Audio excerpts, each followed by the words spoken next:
Good morning and welcome to Forums That Matter, a community service and Unitarian Universalist congregation of Cleveland. I'm Ken Freed, and I'm the coordinator for today's forum. This forum will be held both in-house and remote. The topic today is property tax debate in Ohio. How can we and should we pay for what we need? We have a Q&A at 9:30 until 10. The mics will be passed around, and please position them so you're holding them by your mouth, so our remote audience can hear what you're saying. This program will be recorded and will be posted on the website at uucleveland.org, probably within 2 days.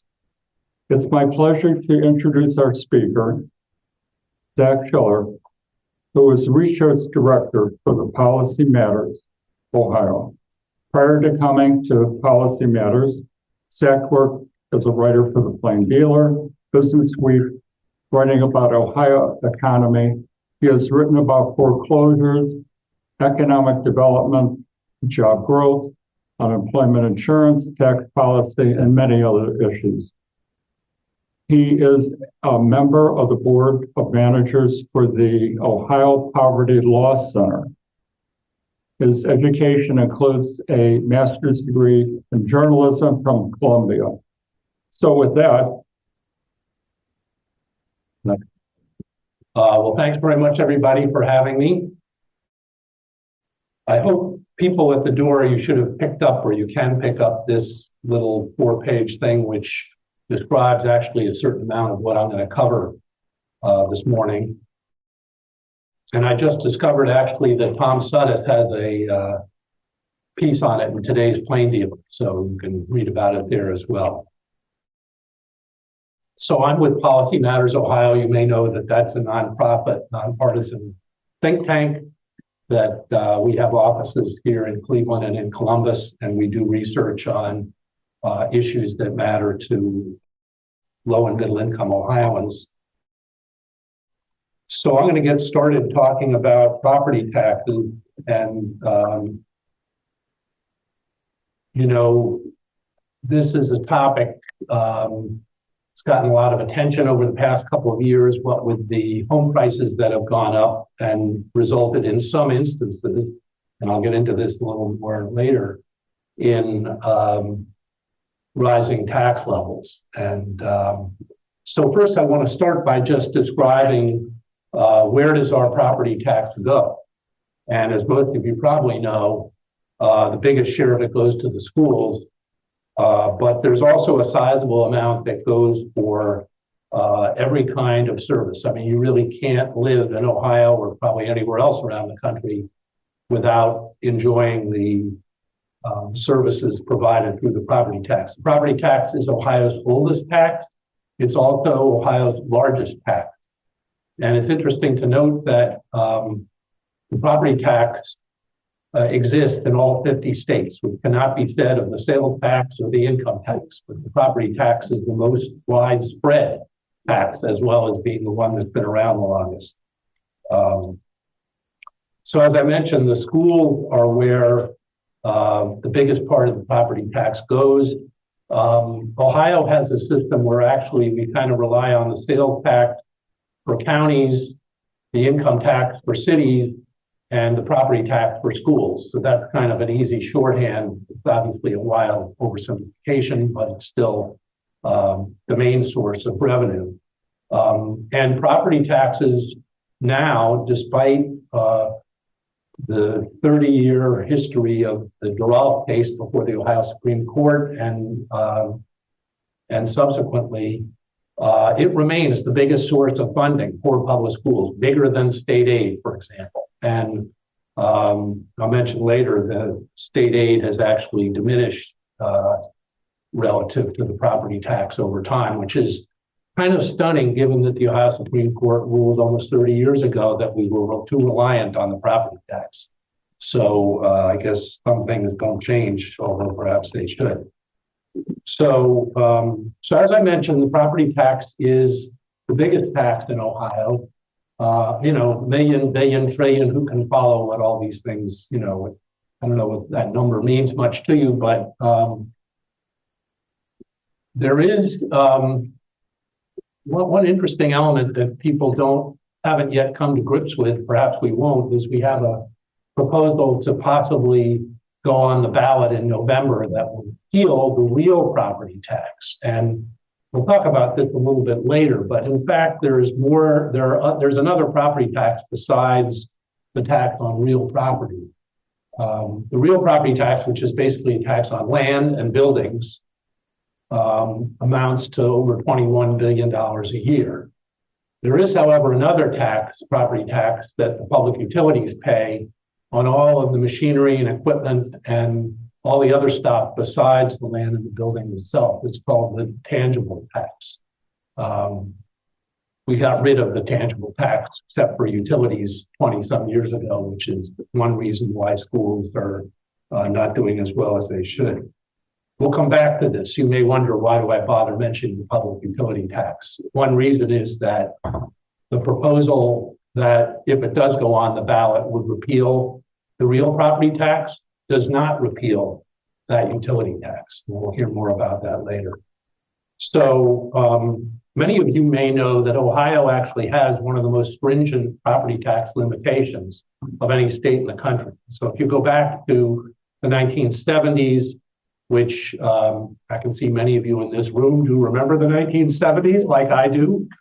But there was a property tax revolt at that time because of rising property values that led most to Proposition 13 in California. And here in Ohio, it led to what became known as House Bill 920, which was later put in the Ohio Constitution.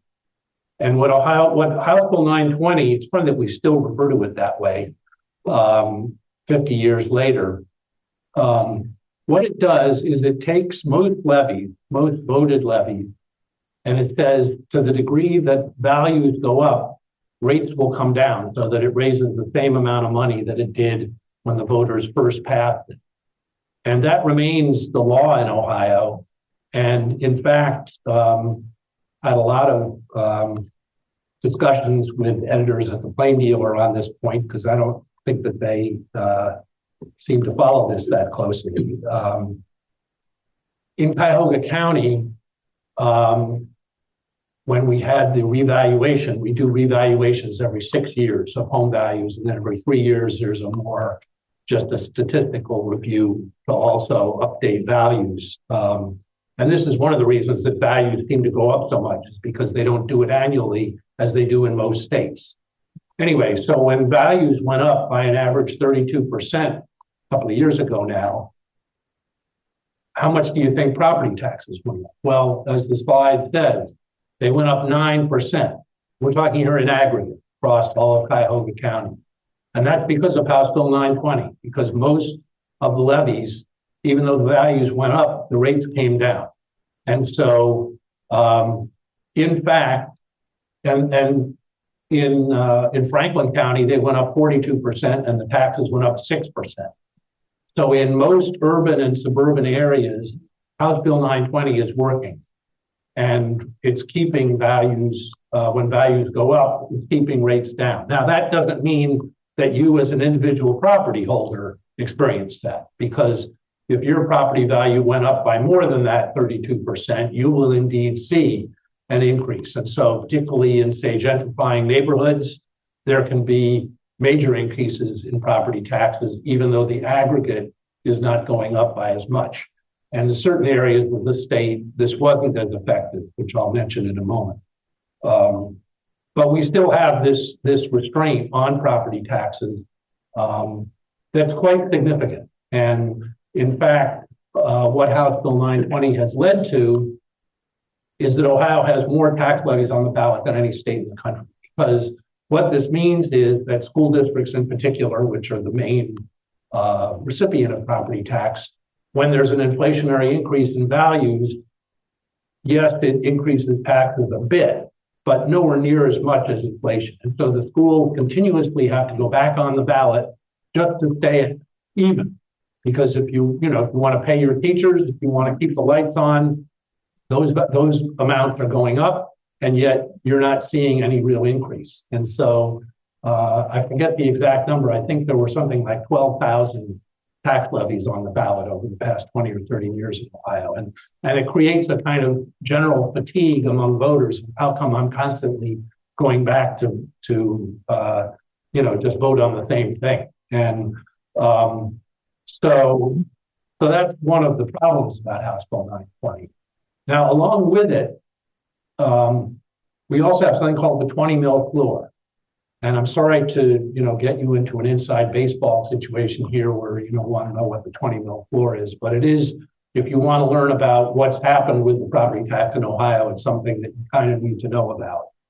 The 20 mil floor was effectively a way to say, okay, we want to have some restraint on property tax. We don't want to let it just go so that taxes go down to zero, because over time, if House Bill 920 kept going and going and going, it would continuously reduce the levy that's available. So they set 20 mils, and they said once it gets down to that level, we're not going to see any further use of House Bill 920. In other words, values may go up, but at that point, the taxes will go up with the values. And what happened over time is more and more districts found themselves at the 20 mil floor. The 20 mil floor, if you get away from the legal technicalities of it, was an attempt to say there is some basic level of tax for public schools that we should consider a minimum. And just like there's the first 10 mils of property tax is the same way. There was a decision made that makes a lot of sense to me to say, hey, we need some irreducible minimum of tax to provide public services, to provide public education. So what happened recently was we had the majority of Ohio school districts were at the 20 mil floor. What that meant was that, in fact, when values went up, taxes went up. Interestingly, I think there are only one or two districts in Cuyahoga County that are at the 20 mil floor, North Royalton and maybe one other district. So this was essentially a phenomenon of rural and small town school districts. None of the major urban school districts, very few of even the suburban school districts are at the 20 mil floor, which makes sense. They're paying more for education. They have higher tax levies, so they have a higher amount of tax. And so they aren't affected by that. But nevertheless, the majority of districts in Ohio are. So let's talk a little bit about what, if you were following the news last year or even the year before, there's been a long time debate in Columbus and across the state of what should we do about this, particularly in these school districts where the taxes were going up. Well, they passed 4 different bills on November 19th, which are just now going into effect across the state.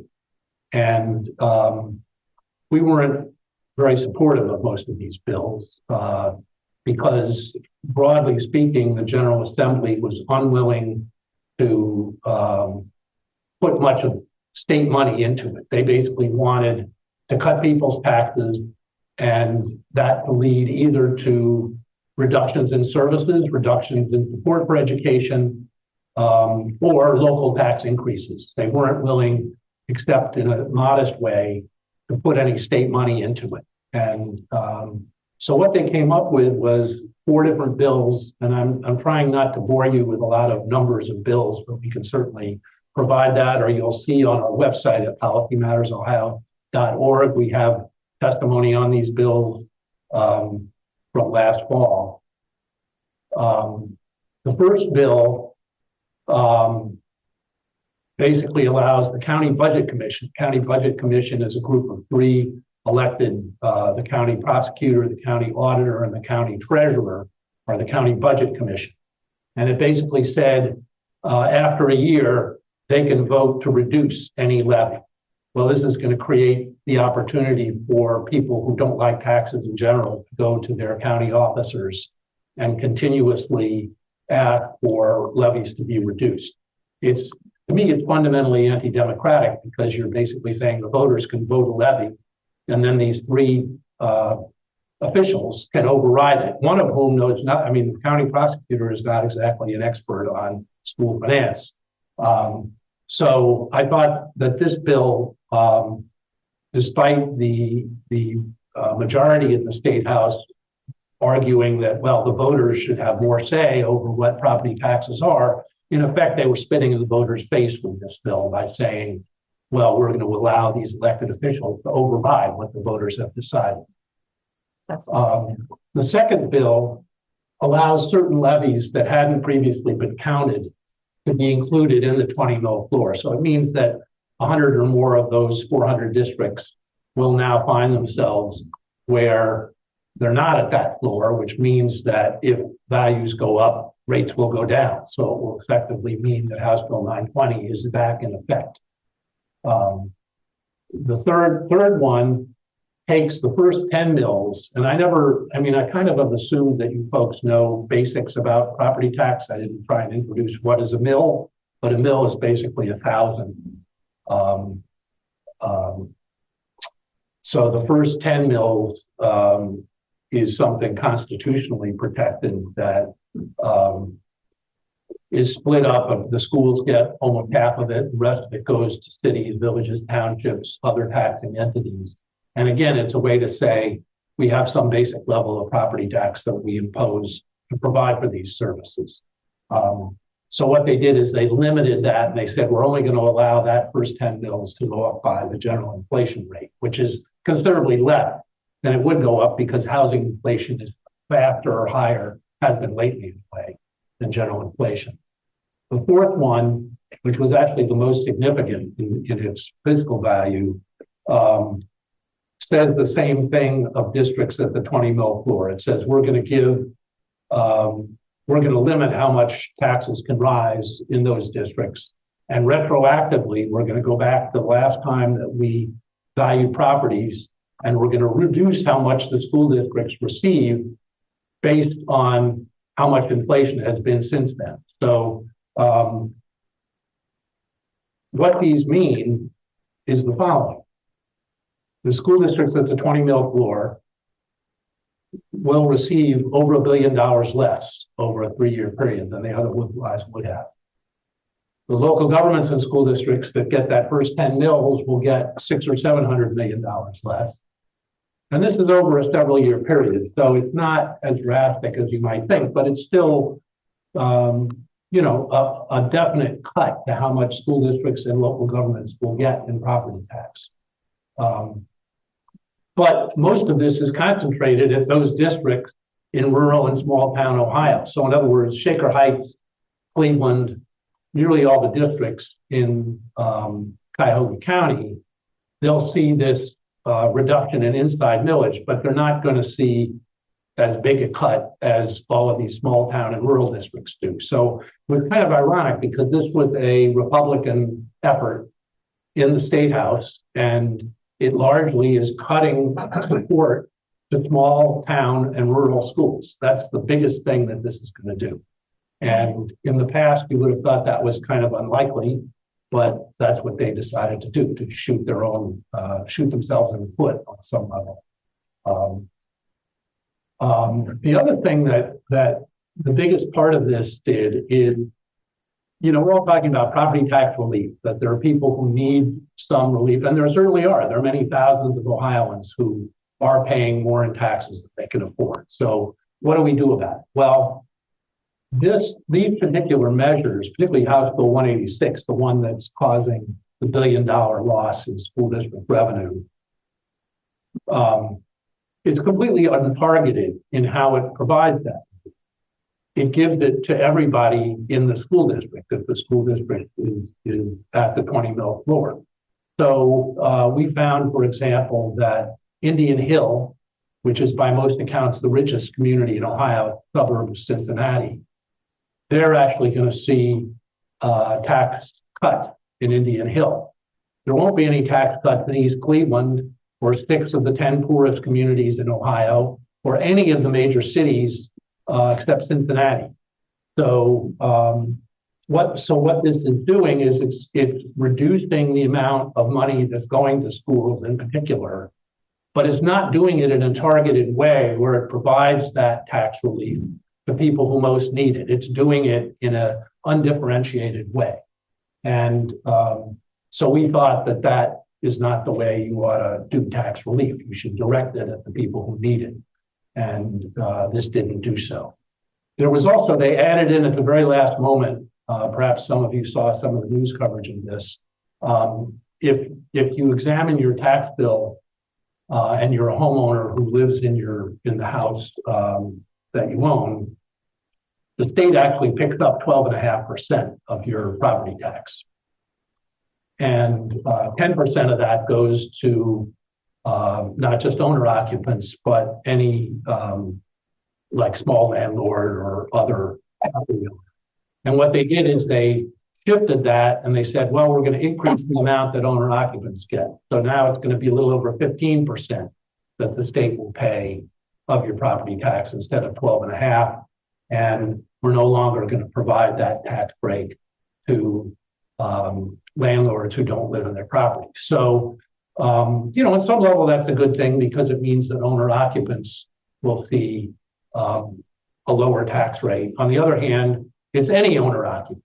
So, I don't personally need that. I'm able to pay my taxes. And so, of course, those with the most highly valued properties will see the biggest relief. So if you live in Hunting Valley, where the average house is worth $1.9 million a year, you're going to get a lot more out of 15% than somebody living on the east side of Cleveland, whose house may be worth less than $100,000 a year.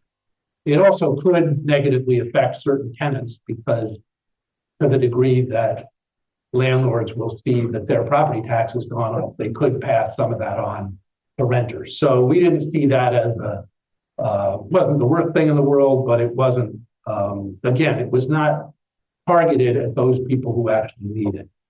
So overall, what's interesting about all of this is despite all of the attention that this got, it's not going to slow down the people who are trying to get a proposal on the ballot to repeal the property tax.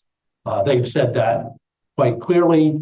And so it may or may not get on the ballot, but they're going ahead. And so in that sense, it didn't succeed if that was an objective to convince people, well, okay, we don't need this.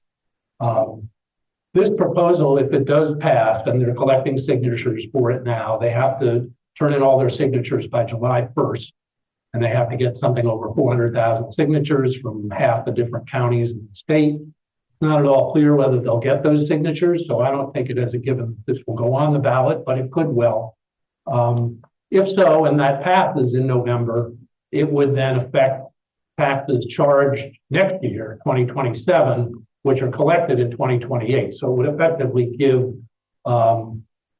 people across the state a year to figure out what to do to make up for that loss of revenue. This goes back, if you picked up this thing or you get it afterwards, we have a chart in here that shows you the county levies. And the counties, of course, only account for about a sixth of the property tax, but every county in the state has a levy for developmental disabilities. The vast bulk of counties have mental health and addiction services levies. They've got senior services levies. They've got children's services levies. These are all to provide basic services so that we have people who are well taken care of, whatever particular issues they may be experiencing. EMS levies, fire district levies, parks, libraries. The property tax is the main source of support for all of these things. And in fact, while we don't have too many of them here in Cuyahoga County, something like a third of all Ohioans live in townships. Townships are particularly dependent on the property tax because unlike cities and villages, they don't have an income tax. They don't have a sales tax. So they're dependent on property tax for the vast bulk of their services. So you get rid of the property tax and a third of the people in Ohio have no real They have only very modest amount of support for, police, fire, keeping up cemeteries, dealing with, sewers, everything that just basic local government does. Which again is kind of interesting because townships are mostly, you think of them, while there are some more urban, larger townships, particularly down in the Cincinnati area, most of them are, rural areas. So again, this is generally Republican territory. We outline some of the ways in which property tax is important. Of course, public schools are by far the most significant of all of that, and we have 1.5 million public school students in Ohio who rely on the property tax, which provides, I think it's, I want to say $8 billion a year in property tax goes to support public schools. So, here in Cuyahoga County, we've got Tri-C, and we've got the metro parks. So, if you think about life as you know it and what you do and go about your daily life, not having a property tax would be quite significant in its effect. I mentioned earlier the existence of the public utility tangible tax. And the reason this is interesting, and I wonder if even the sponsors of this amendment understood that this was the case. I would kind of doubt it, but I don't know. Maybe they did.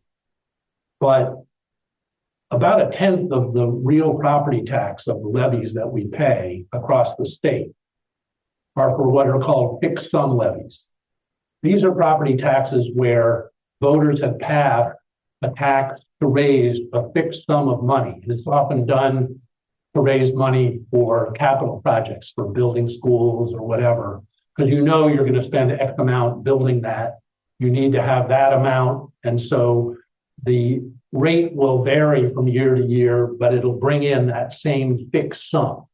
So there are $2.5 billion of fixed sum levies scattered across the state, which happens to be about the same amount as this $2.5 billion you can see there that's brought in by the public utility tax. Well, if we eliminate the real property tax, those fixed sum levies become the responsibility of the remaining property tax payers, namely the public utilities.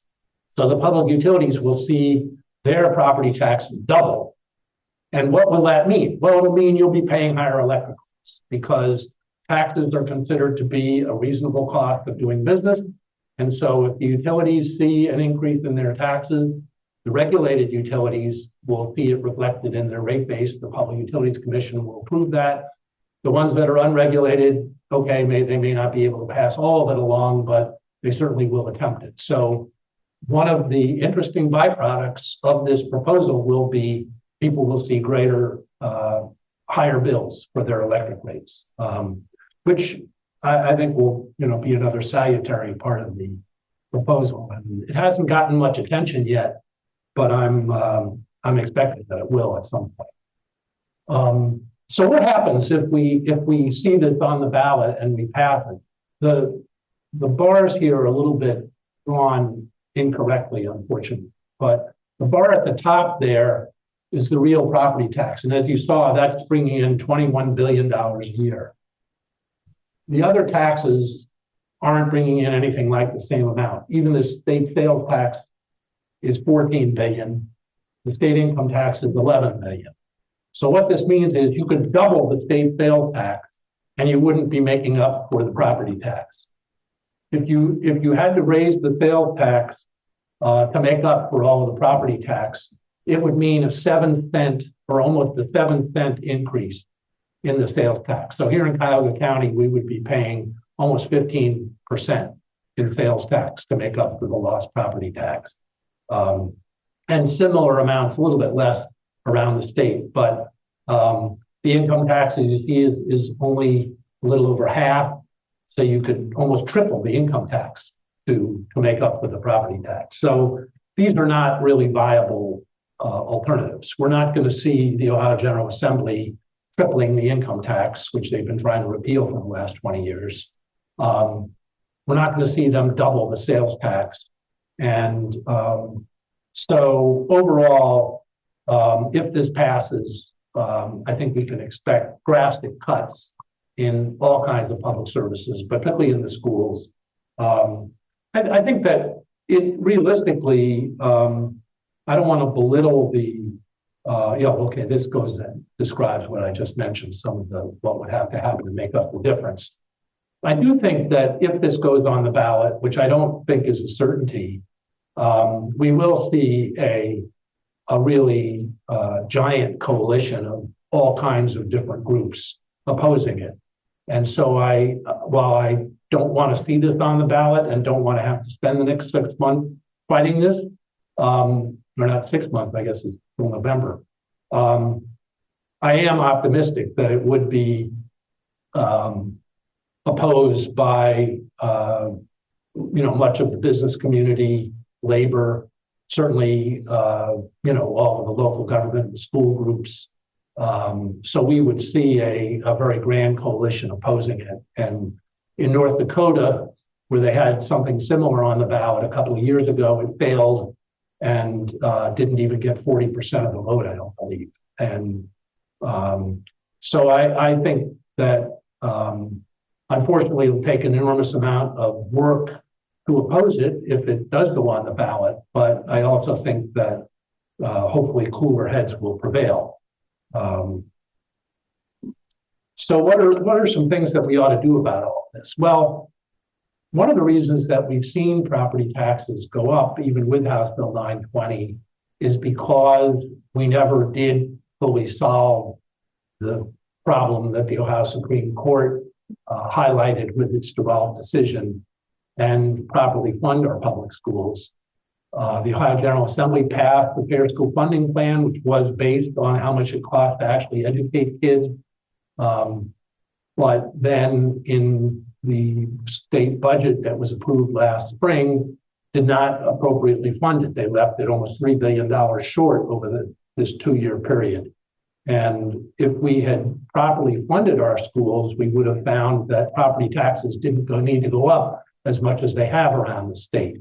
I'd say the foremost school funding expert of the state, Howard Fleeter, did a study last fall where he cited that Ohio has fallen from 35th to 45th in the state in the share of support for schools that comes from the state. And that just, I think, reflects, this is over a many-year period, but it shows you we just have not sufficiently funded our schools from the state. The state is in a much better position to fund the schools than the local government because it has more revenue opportunities and has, of course, the whole economic position of the state as a whole, not of a particular community, which may or may not be enough to easily support the public schools. So supporting the schools as we ought to would play a major role in allowing us to have a property tax system that's what we want. We've also done a lot of work over several years to support what's called a circuit breaker. And this, unlike what we've seen in property tax relief from the state, directs property tax relief at people who need it. The idea of a circuit breaker is that there's not really a connection now between your income and your property tax. What a circuit breaker does is it says if you're paying more than a certain percentage of your income in property tax, the state is going to pick up some amount.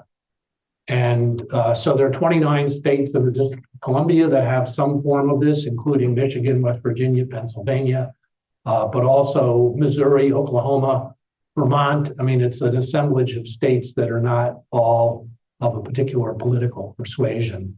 And it's been around for many years. Here in Ohio, we have bills that have been introduced in the Ohio General Assembly, Senate Bill 22, House Bill 365.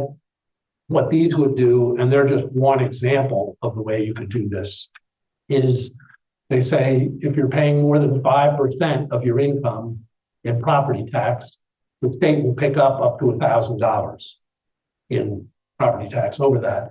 And that will be accomplished through the state income tax system. So in other words, you'll get a a refund on your state income tax of that amount.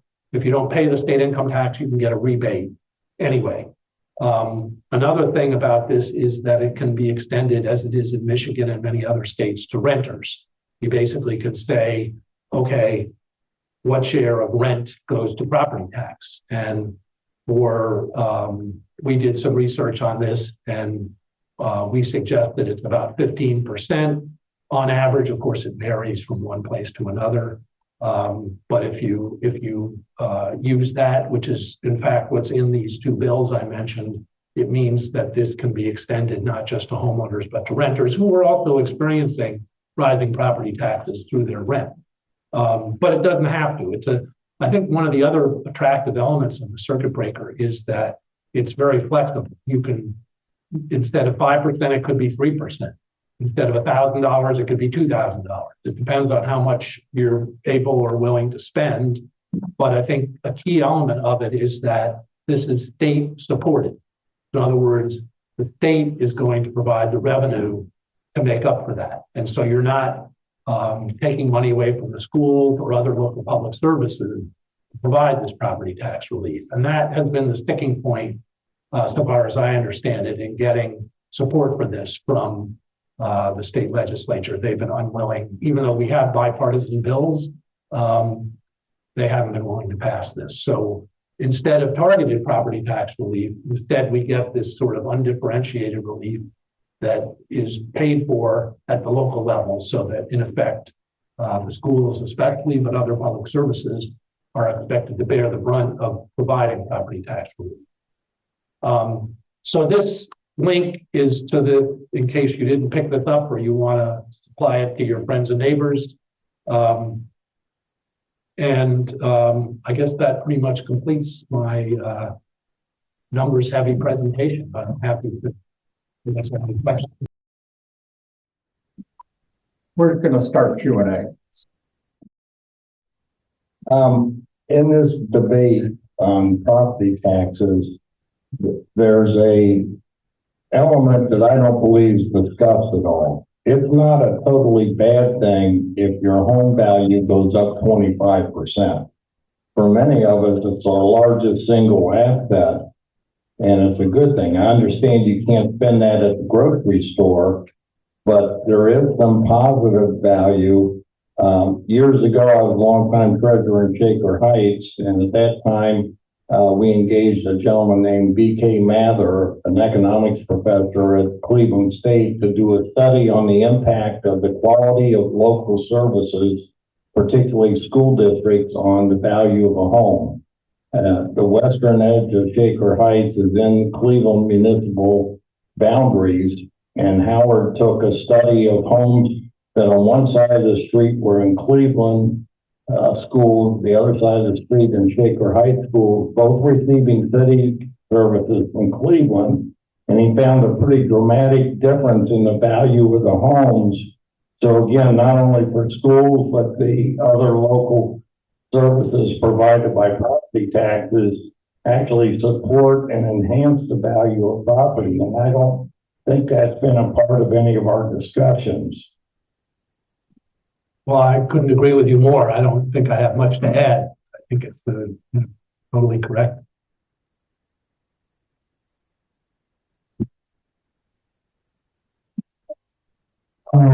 Like you, I don't mind, and we can afford to pay our taxes. So I regard that as just part of being a citizen. There are warnings, though. I think I heard you say that the average increase in valuation was 32%, but that increased property tax by 9%. That's Cuyahoga County? Yes. Okay, our property was increased 77.5%, and our taxes are up almost 38%. And well, I don't know why. I'm told that what they do is take a look at the average of 5 sales in our neck of the woods, which of course doesn't have anything to do with our house necessarily, unless they're really comparing the number of bedrooms, the number of bathrooms, the square footage, and all kinds of factors that make our house similar to the ones that were sold. I don't think it's really that, but I don't know. So I'm just wondering, this is perhaps out of your wheelhouse, but I haven't gotten around to it, but I was wondering if it would make sense to request a review of that just on the basis of those increases that I just mentioned.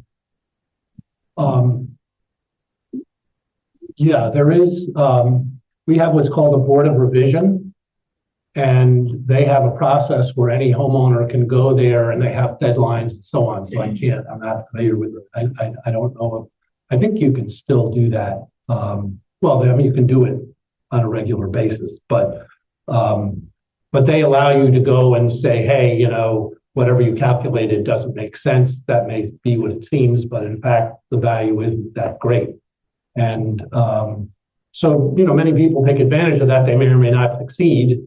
You know, I can't speak to exactly how often the Board of Revision goes ahead and agrees with the homeowner or knocks down the value. I know it does in some instances.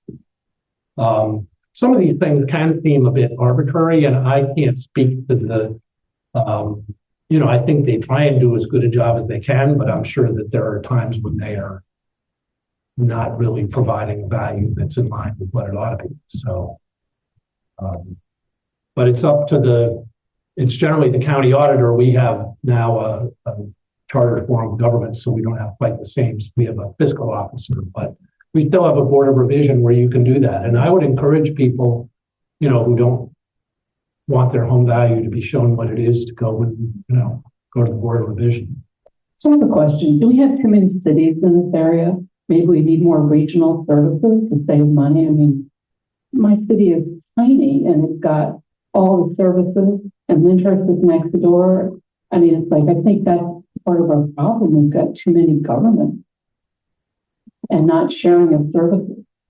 What's your opinion on that? Because we pay a lot of mayors, a lot of city council members. Well, I know as far as school districts go that we're pretty much in the middle in terms of how many we have. And this seems to me to, while I'd agree that there are some places that do seem awfully small and you'd wonder if there couldn't be some consolidation, I also think that it winds up being an excuse to not provide the services that are needed because, you know, we have other, you know, Pennsylvania has the same kind of situation. No, I was in Pennsylvania. Our township was huge. I was in the suburb of Philadelphia. It wasn't.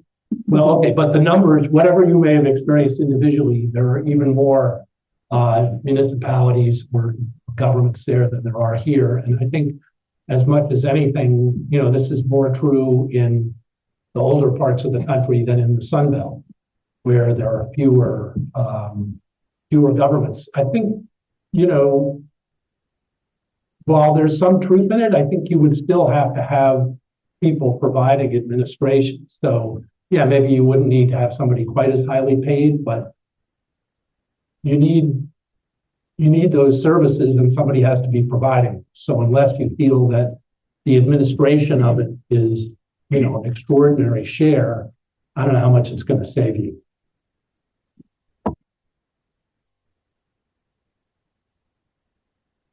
Looking at all this, maybe a little different orientation.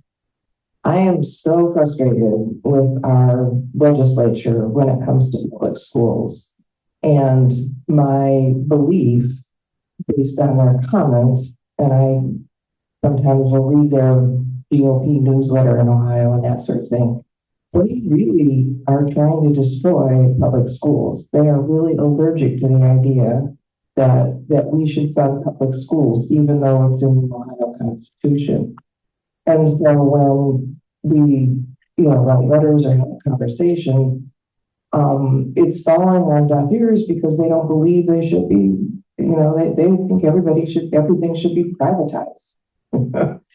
and And having worked in education, that just doesn't make any sense to me.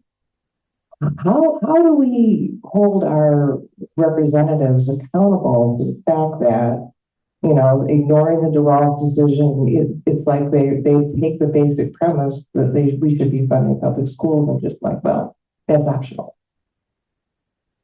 Well, I think you need to vote. Yeah. I mean, we have a highly gerrymandered, legislature, so that isn't a complete solution, but I don't know what other alternative there is. I do think, armed insurrection. Well, I'm not, publicly advocating that, but it is, it can be a little bit disheartening because, with the explosion in support for vouchers in particular, which now, of course, the federal government is supporting, and Ohio has just gotten on board with that. I do think that, your vote is pretty much it. We're a nonpartisan organization, so I don't encourage people to vote for a particular party or anything. But I also want to come back to your question about local governments. There was a major attempt back 10, 15 years ago to share revenue, as they do actually in Minneapolis. They have a longstanding arrangement where faster growing areas have to share revenue growth with areas that are not growing in the same way, with the idea that the whole region really needs to be supported, not just an individual place. And despite major efforts to do that, that got nowhere. So I feel that there seems to be people want to hold on to their local government, local school, what have you, and it just needs to be extremely difficult, even if you think that it might be more logical to merge some of these things or to have a regional tax sharing arrangement, which would make a lot of sense. People don't, in fact, want to do that. And so it just makes it difficult to come up with that kind of solution.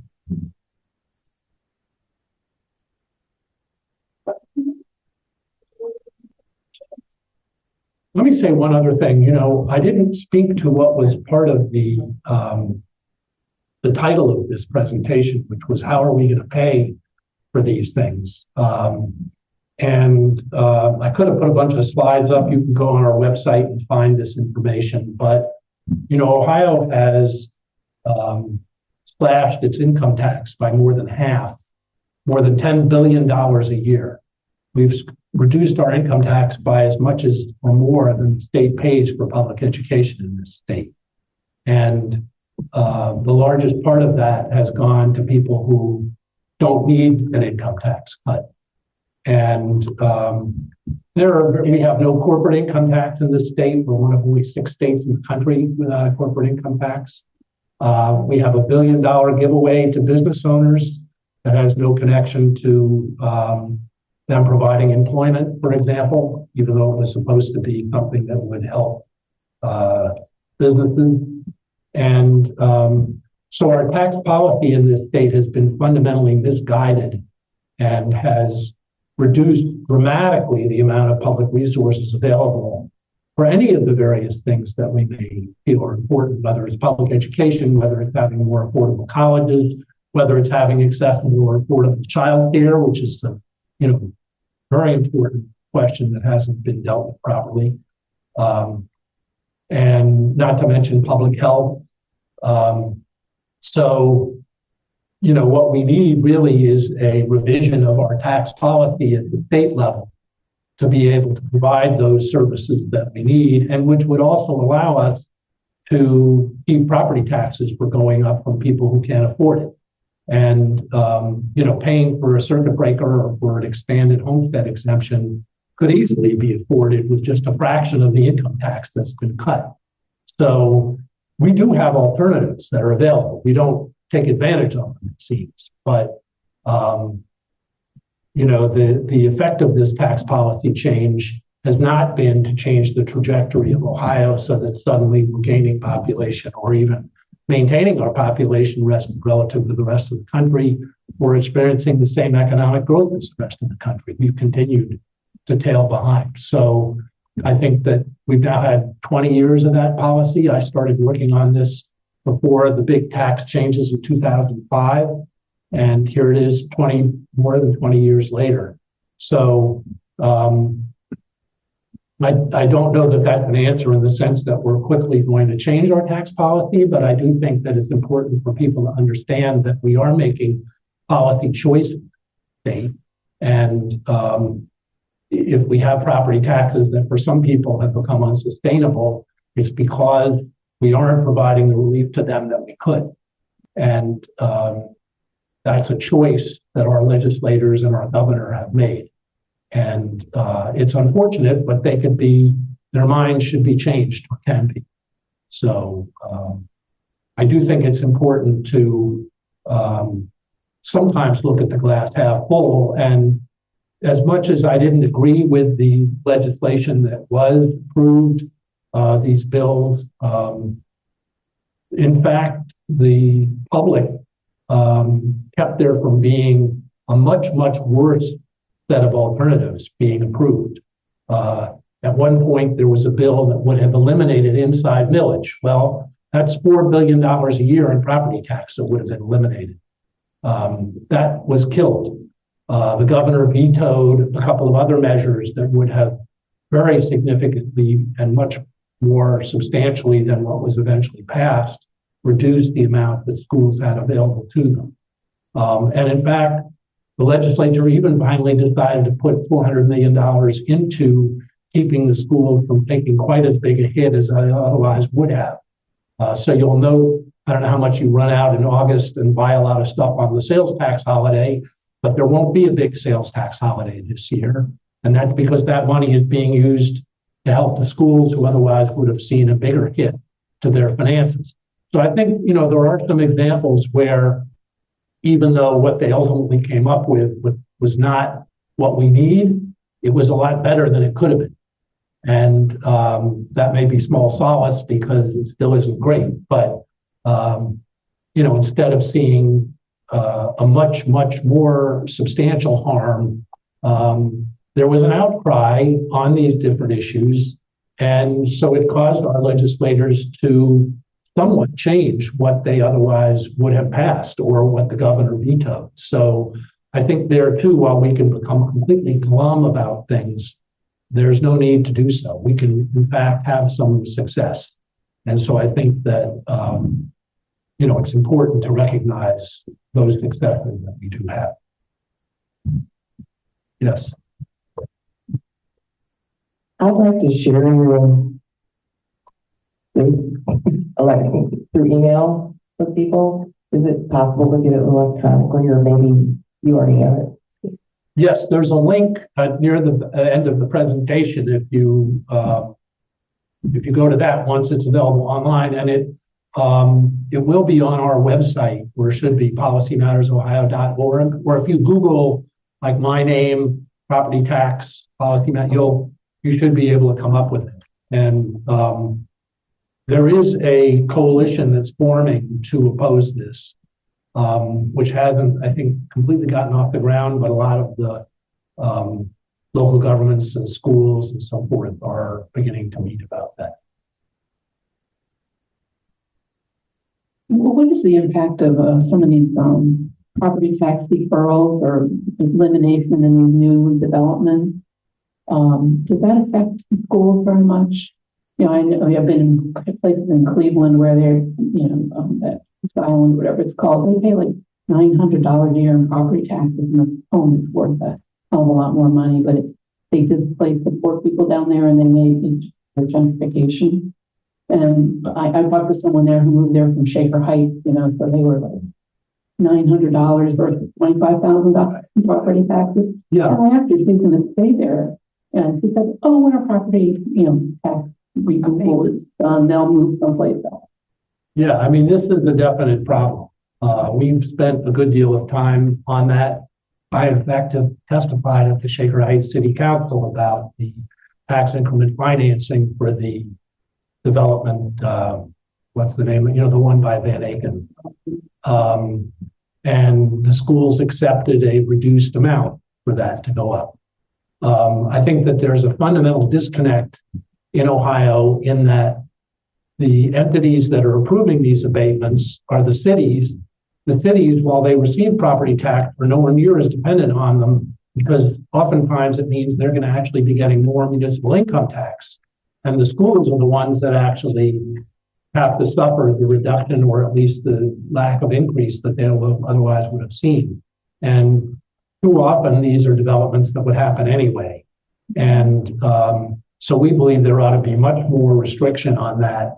And there should be, while there is in the state a certain amount of school district authority when those are especially large or long-term abatements, that authority ought to be expanded. And I think that the school boards too often are intimidated and don't even use the authority that they do have to keep that from happening. But I also, it's one of these things where this is not a partisan issue at all. I've spent a lot of time at the city of Cleveland opposing the big tax increment financing that Mayor Bibb proposed, covering downtown, so that most of that is now going to be going for Dan Gilbert's developments. And, I think Dan Gilbert is a billionaire and he doesn't need that. So instead, if the city of Cleveland finds itself without having that, what do they have to blame? Well, I mean, I think the county also, apart from the abatement issue, which is an important one where we should be cracking down on that, we also have our biggest employers that don't pay property taxes. The Cleveland Clinic and University Hospitals, while they pay tax on modest share of their properties, like the hotels that are revenue generating, the big employers of the past, the General Motors, the Republic Steels, they were major property taxpayers. And instead, we've got tens and tens of millions of dollars in taxes that would be paid if that property was taxable. And, as I see it, they ought to be paying taxes too. So that's another reason why homeowners are paying more, because they're not, contributing. Well, thank you very much. I appreciate the opportunity. Thank you. If you would like to have our weekly notifications of upcoming forums, please fill out the clipboard if you haven't already. You're welcome to attend our service upstairs, which will be in about 15 minutes. The theme today is the breath that refreshes, and the worship leader is Reverend Elaine Strong. Today's music is music of healing and resilience, and which is appropriate at this time. Our director, Mike Carney, will be leading the music upstairs. Aaron Burkle and the choir, the chancel choir, will be accompanying us. See what's happening at our congregation. Please check out our website at uucleveland.org. And thank you all for joining us. Stay well and have a good weekend. Take care. Our next forum on February 15th is titled Belief in the Ballot. Dr. Joseph White, a professor of political science and the director of public policy and graduate studies at Case, will discuss the ways in which shifting religious identities and political alignments may be quietly reshaping both how Americans vote and how candidates frame key policy debates. We hope to see you there.